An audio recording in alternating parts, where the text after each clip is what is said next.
Hello guys, welcome back to my channel. तो आज मैं वेन द फाउंडिंग्स ड्रामा का एपिसोड नंबर 10 एक्सप्लेन करने वाली हूँ। अगर इसके पहले पार्ट्स आपने नहीं देखे तो उसके लिंक आपको डिस्क्रिप्शन में मिल जाएंगे।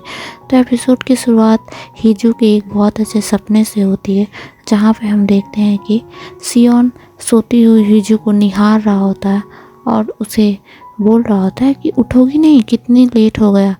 तो हिजू बोलती है नहीं, मुझे और सोना है। तभी वो पूछती है टाइम क्या हो रहा है। तो वो देखती है कि 11 बज चुके हैं। तो बोलती है कि तुम्हें ऑफिस नहीं जाना है। तो हिजू को पता चलता है कि आज तो सैटरडे था। फिर वो मुंह धोते हुए बाहर आती है और बोलती है कि मैंने कितनी बार कहा है, मंजन ऐसे नहीं, ऐसे निकालता है। फिर सियोन भी अपनी शिकायत कर रहा होता है कि तुम अपने कपड़ों को उल्टा करके क्यों खोलती हो। फिर हम देखते हैं कि वो दोनों एक जगह बारबेक्यू कर रहे होते हैं और इंजॉय कर रहे होते हैं। फिर वो पिकनिक में एक डेट पर आए होते हैं, एक साथ बाहर घूम रहे होते हैं। ये सब हिजू का सपना था जो वो चाहती थी सियोन के साथ करना। इधर हमें दिखाया जाता है कि पार्क दुजाए, जिसको सियोन कॉल कर रहा था, वो कॉल नहीं उठा रहा था। तभी सियोन बहुत ही परेशान हो जाता है। इधर किडनैपर उसी लेक के पास आ गया था और उसे भी पार्क का मैसेज आया था कि वो वहाँ आने वाला है। लेकिन पार्क जैसे ही आता है वो अपने साथ एक बैट लेकर आता है, क्योंकि आगे हमें पता चलेगा कि वो इसकी असलियत जान चुका था। इसको आता हुआ देखकर वो किडनैपर जान जाता है कि पार्क वहाँ उसके पीछे खड़ा है। तो वो बोलता है कि तुम आ गए, अब हम मज़ा आएगा, साथ में खेलेंगे। फिर हमें दिखाया जाता है किस तरीके से मिस्टर पार्क ने उस किडनैपर की मदद की थी हर एक जगह, हर एक टाइम। वो बॉम्ब फटने से लेकर हिजू की किडनैपिंग में वो सारी रिकॉर्डिंग वगैरह वगैरह सब, हिजू के डैड पे जो हमला हुआ था उसमें भी उसने उसका बहुत साथ दिया था। इस तरीके से वो हमेशा किडनैपर की हेल्प करता आया था शुरू से लेकर अंत तक। लेकिन जब उसे पता चला कि उस मछुआरे ने सियोन को अपने घर बुलाया है, तब वो उस मछुआरे के घर गया था। उसी टाइम उसने उस मछुआरे के घर जाकर देखा कि वो किडनैपर उससे बात कर रहा होता है, जिससे उसकी बातों को सुनकर सेक्रेटरी पार्क को पता चल जाता है कि ये किडनैपर ही है जो असली सियोन है, और वो जो सियोन है वो असली नहीं है। तो उसे अपनी बातों पे बहुत ही ज़्यादा रिग्रेट हो रहा होता है, क्योंकि वो मछुआरा भी बोल रहा होता है तुम बचपन से ही इतने सारे बच्चों को मारते आ रहे हो। तो सेक्रेटरी को पता चल जाता है कि इसके भाई को किसी और ने नहीं, इसी किडनैपर ने मारा था। तो वो बैट से उसके सर पर हमला कर देता है, लेकिन तब भी उसे चोट नहीं लगती है और बोलता है कि तुमने मेरे साथ धोखा किया, तुम शुरू से मुझसे झूठ बोलते आ रहे हो। और इन दोनों में इसी तरह मारपीट होने लगती है। लेकिन हमें पता चलता है कि पार्क ने पहले ही उस एड्रेस को सियोन को भेज दिया था। इधर सियोन भी आ रहा होता है, और जब वो आता है तो उसे याद आता है किस तरीके से वो यहाँ पर मछलियाँ पकड़ा करता था। फिर वो बोट पे एक काले रंग का बैग देख के बहुत ही ज़्यादा डर जाता है और उसे खोलने लगता है। वो सोचता है उसमें हिजू है, लेकिन उसमें हिजू नहीं बल्कि पार्क दुजाए होता है। वो जब उसे पूछता है तो बोलता है कि किडनैपर यहीं पे है। तब वो पीछे देखता है किडनैपर गाड़ी में हिजू को लेकर जा रहा होता है, लेकिन हिजू कैसे भी करके बच के निकल के पार्क सियोन के पास पहुँच जाती है। तभी वो दोनों देखते हैं कि किडनैपर वही है।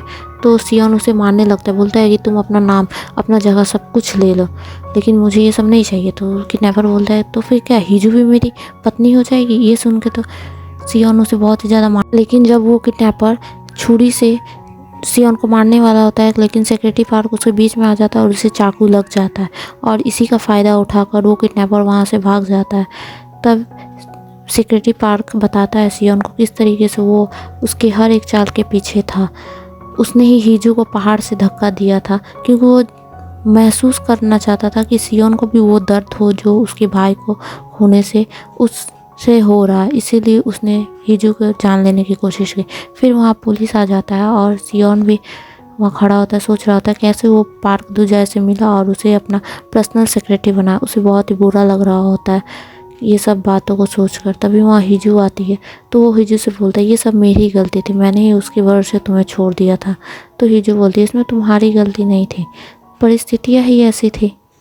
फिर हम देखते हैं कि वो किडनैपर अपना ट्रीटमेंट कर रहा होता है क्योंकि उसे चोट लगी होती है। तभी उसे याद आ रहा होता है किस तरीके से उसकी मॉम उसको पिछले दिन उस बंगले में मिली थी, और वो बता रहा होता है मुझे पता चला कि मेरे दादाजी मर गए, लेकिन मुझे दुख हुआ क्योंकि मैं उसे खुद अपने हाथों से मारना चाहता था। उस इंसान ने मेरी जान लेने की कोशिश की और आपने भी मुझे नहीं बचाया।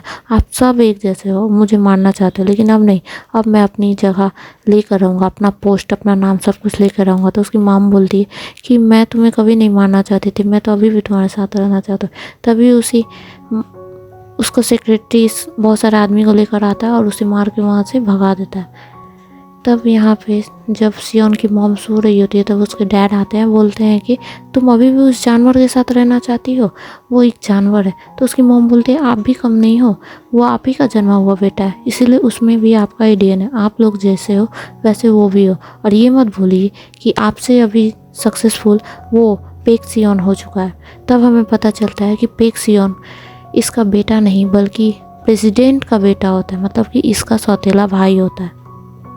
और ये सब सोच सोच के वो बहुत ही ज़्यादा चिढ़ा होता है। फिर हमें न्यूज़ दिखाई जाती है जहाँ पे सब एक्सपोज हो गया था कि पार्क दुजाए था जिसने क्रिमिनल के साथ मिलकर सियोन को धमकी दी। ये सब सुन के सब बहुत ही चौंक जाते हैं।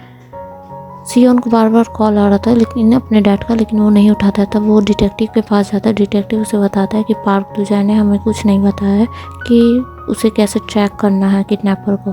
तब वो सियोन खुद उससे मिलने जाता है और बोलता है कि तुम्हें अपनी बातों का रिग्रेट नहीं हो रहा, तुमने इतनी अजीब चीज़ें की और तुमने खुद की जान लेने की भी कोशिश की, क्यों लेने की कोशिश की। तब वो बोलता है कि मुझे रिग्रेट नहीं हो रहा, मुझे इस बात का अभी भी दुख है कि मैं अपने भाई का बदला नहीं ले पाया, लेकिन सारी शक की सुइयां मेरे पे ही शुरू होती थी, तो आपने मुझ पर शक क्यों नहीं किया।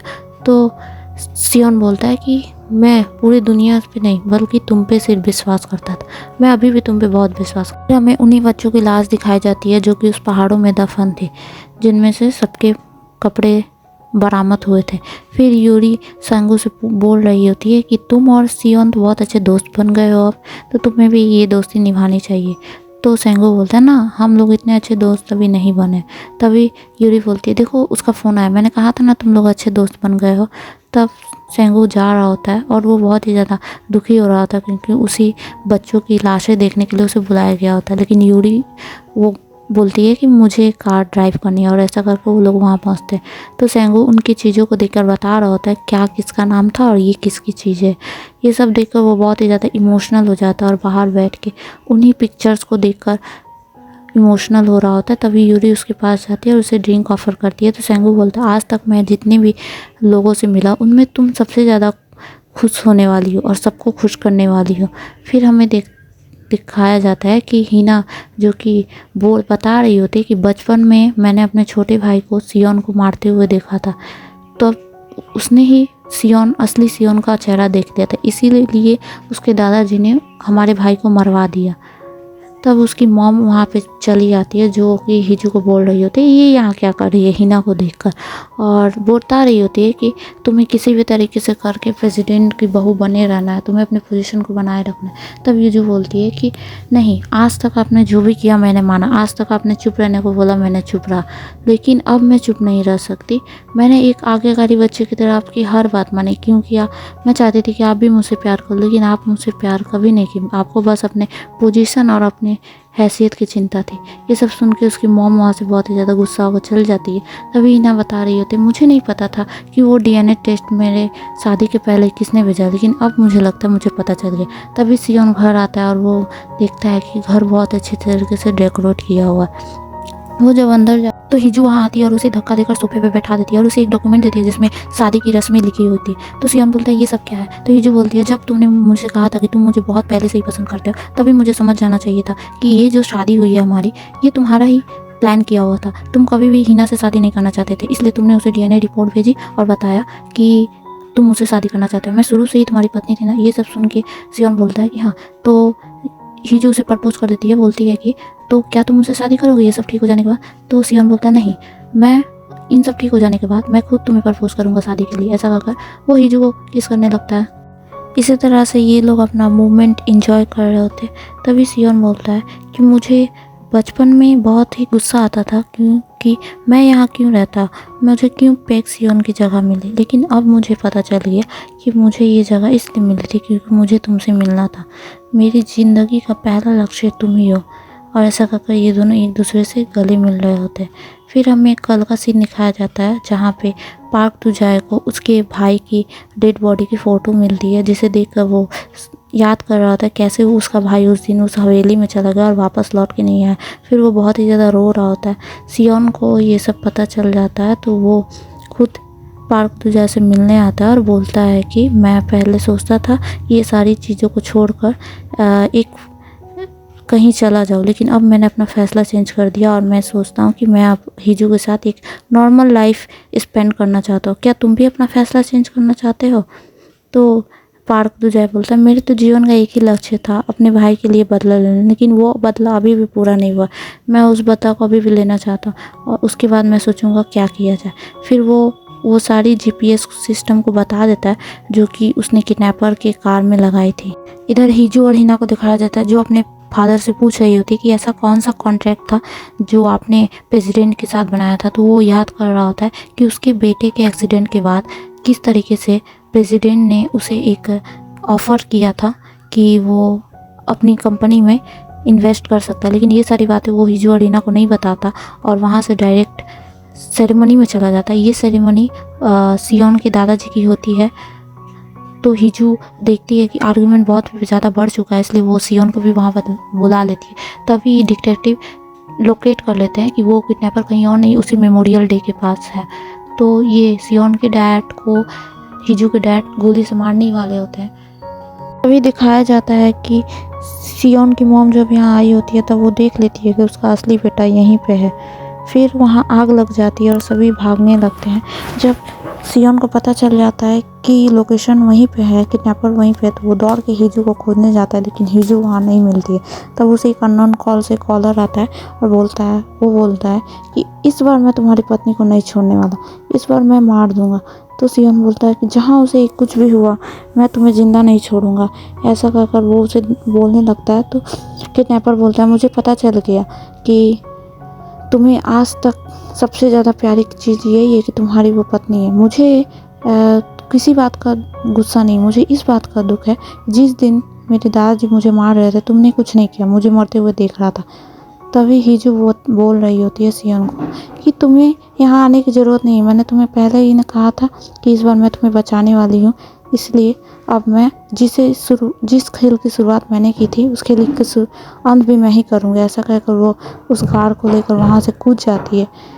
फिर 2-3 दिन बाद का सीन दिखाया जाता है जहाँ पे रिपोर्टर्स को ढूंढ रहे होते, पुलिस भी ढूंढ रही होती है, लेकिन वो कार और वो पुल टूटा हुआ मिल जाता है, लेकिन हिजू का कोई पता नहीं था। सियोन प्रेस कॉन्फ्रेंस रखता है जिसमें वो बता रहा होता है कि आज मैं आप लोगों को कुछ गहरे राज बताने वाला हूँ। मैं प्रेसिडेंट का ना ही पोता हूँ, मैं एक फेक हूँ, मैं असली नहीं हूँ। और लेकिन हाँ, मैं एक बात कह सकता हूँ, मैं एक आदमी हूँ जिसकी पत्नी है और वो अब गुमशुदा है, वो नहीं मिल रही है। तभी वो अब हिजू की फ़ोटो को वहाँ टेलीकास्ट करता है और बताता है कि ये मेरी पत्नी होंग हिजू है, जिसे देखकर सभी लोग चौंक जाते हैं कि होंग हिजू ही इसकी पत्नी थी। सियोन बोलता है कि मैंने कभी भी अपनी वाइफ को खुशियाँ नहीं दी, मैं उसके साथ एक नॉर्मल लाइफ जीना चाहता था, लेकिन वो नहीं जी पाया। इसलिए मैं सबसे रिक्वेस्ट करता हूँ अगर किसी को भी मेरी पत्नी मिले तो हम्बली मुझसे कांटेक्ट करे और उसकी अच्छे से देख रेख करिएगा। मेरे लिए मेरी पत्नी को ढूंढना बहुत ज़रूरी है। ऐसा कहकर वो उस फोटो को देखकर रो रहा होता है। एपिसोड यहीं पे एंड हो जाता है। Thank you for watching.